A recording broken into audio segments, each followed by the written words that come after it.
How do you describe someone who does HR like a boss? Well, I've given this a lot of thought and written it out 1,000 times. And so I may be the most prepared to answer this question ever.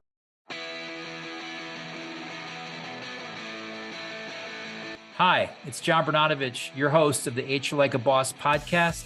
Welcome to season 3. I've embarked on a journey to get to know amazingly awesome HR and business professionals with the hope of finding what it takes to do HR like a boss.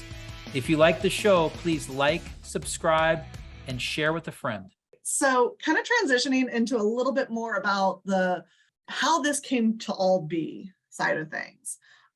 What's been the most exciting part of writing the book and launching the kind of corresponding content, the videos, the podcasts, the presentations that have come out of it?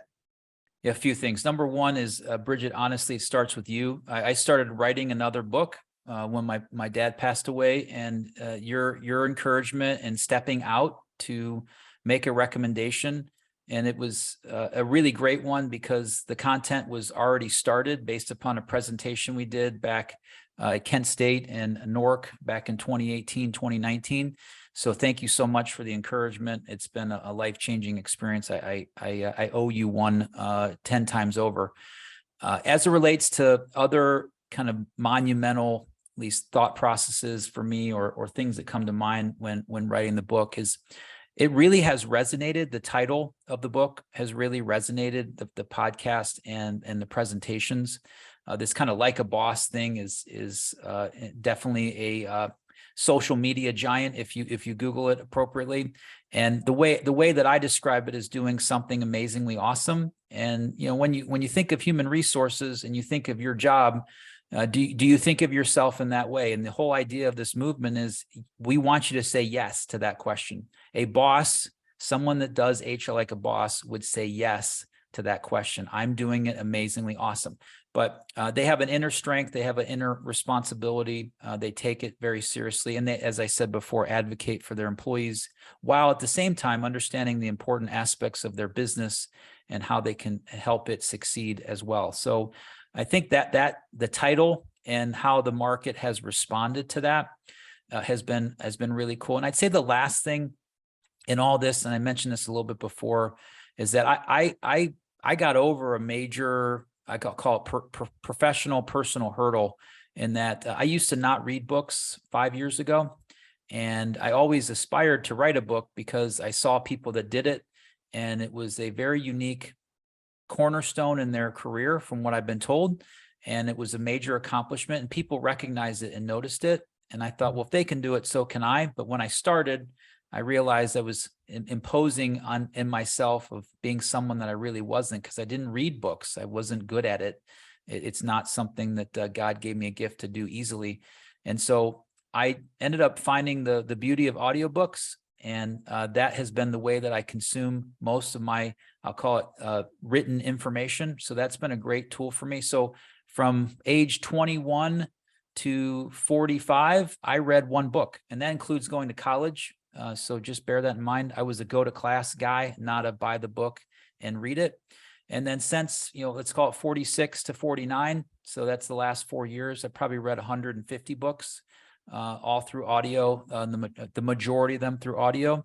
And so the fact that I was able to pound out 70,000 words in what is the current state of the manuscript of HR Like a Boss, which I know we'll probably trim that down to make it more consumable. But it was really around believing in myself and then having a structured process to write the book. I took the weekends for about 6 months. As I mentioned before, 1,500 to 2,000 words. And I just got on a roll. I had great support from you and a writing coach, which was awesome, encouraging me along the way. And as a result, I got all those ideas that were in my head onto a piece of paper. And some of them I thought were pretty good. Some of them were like really bad or long-winded or overusing words like paramount and imperative. And so that was really interesting to learn. Those things have been kind of life-changing, altering impacts to me in writing HR Like a Boss. So do you have a favorite podcast memory? I definitely say memories is how I would describe it. And I'll try to do this real briefly. First off, I love the fact that you said, hey, John, those interviews you're doing for your book on Zoom, I can turn those into a podcast. I was like, you can? And you did. And then Lizzie, my marketing coordinator, and oh, by the way, my niece has done a great job in building out the subsequent library of podcasts that we've had over the last few years. So that part was really cool. I also loved having Tim Sackett on our very first show. I remember how willing and able he was and how entertaining he was on that very first podcast. That was definitely memorable. My brother being on the show, and we talked all about Bruce Springsteen and his love for his music. That was definitely a cool show. And he did curse on the show. So if we got flagged on how our podcasts do that, that was pretty funny. We remember that. He was so excited, which that brings me to my other point of joy, is that a lot of people have gotten really excited about being on the show. Some even borderline like don't want to do it because they're so nervous. And I try to make them feel as comfortable as I can on the show and be themselves. And then having the Willory team on in the series that we did not too long ago, including yourself, just giving each of them a chance to shine. And again, some of them were nervous and concerned and making sure they wouldn't screw it up. That has been fun. But I probably would say the most memorable moment on the podcast is when Brad Owen's son knocked on the door of his office to tell him that his dog had gotten away right in the middle of the show.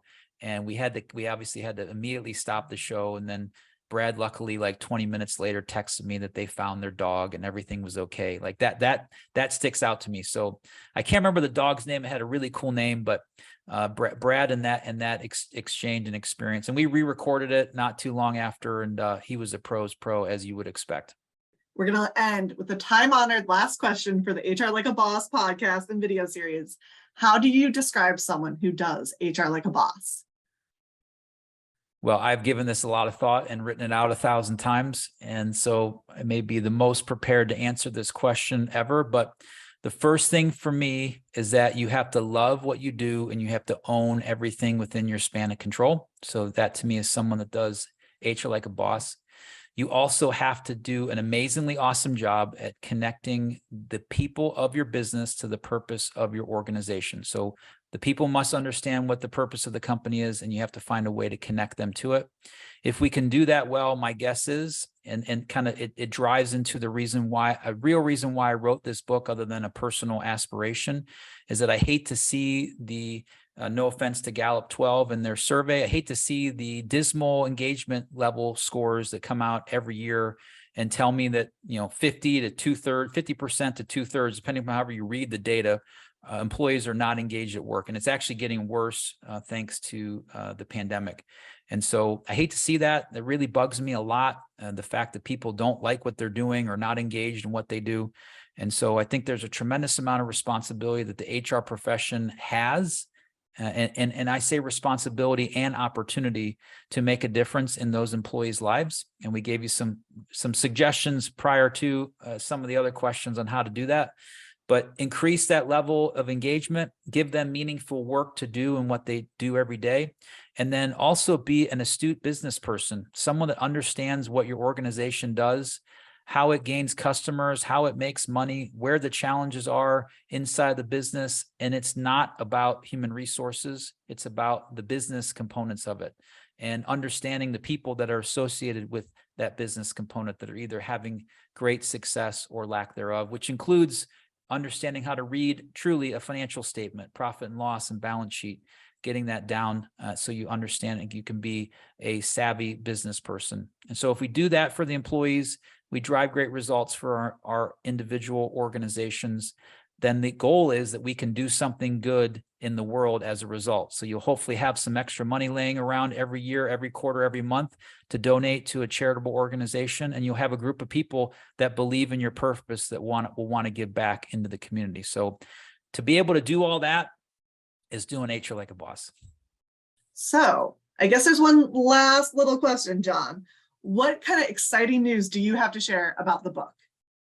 Yeah, so we're super excited to share today on this podcast that we have formalized a contract, a publishing agreement with SHRM. So the Society for Human Resource Management, SHRM, as you know it, is a incredible organization supportive of the HR professional, has hundreds of thousands of members, and does a tremendous amount of work in the community, not only locally, but on a national and global level. They have a publishing arm, and we're delighted to be a part of their next, hopefully 2023 publishing series of or whatever you want to call it. I don't even know what they call it, but we'll be on the docket to be out in 2023. Bridgette and I are working with their team to fine tune the manuscript so we can send it to them in their technical form that they need. And they'll then take it from there and get all the book cover stuff and the copy and editing and get it ready for publication. Our hope is to have it prior to the launch of or the start of the SHRM conference, which is in mid-June. We'll keep you continuously posted on the progress for the book, and make sure you have a way to sign up for it if you want to get updates or a pre-order to the book, get you on the list.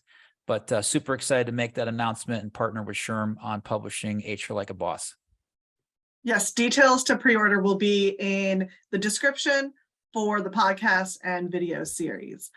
With that, I will say thank you, John, for being on your own podcast, but also for letting me interview you and kind of flip the tables a bit. You did a great job. Thank you for listening to the HR Like a Boss podcast. If it resonates with you, please leave a rating or review. Or better yet, subscribe and share with a friend.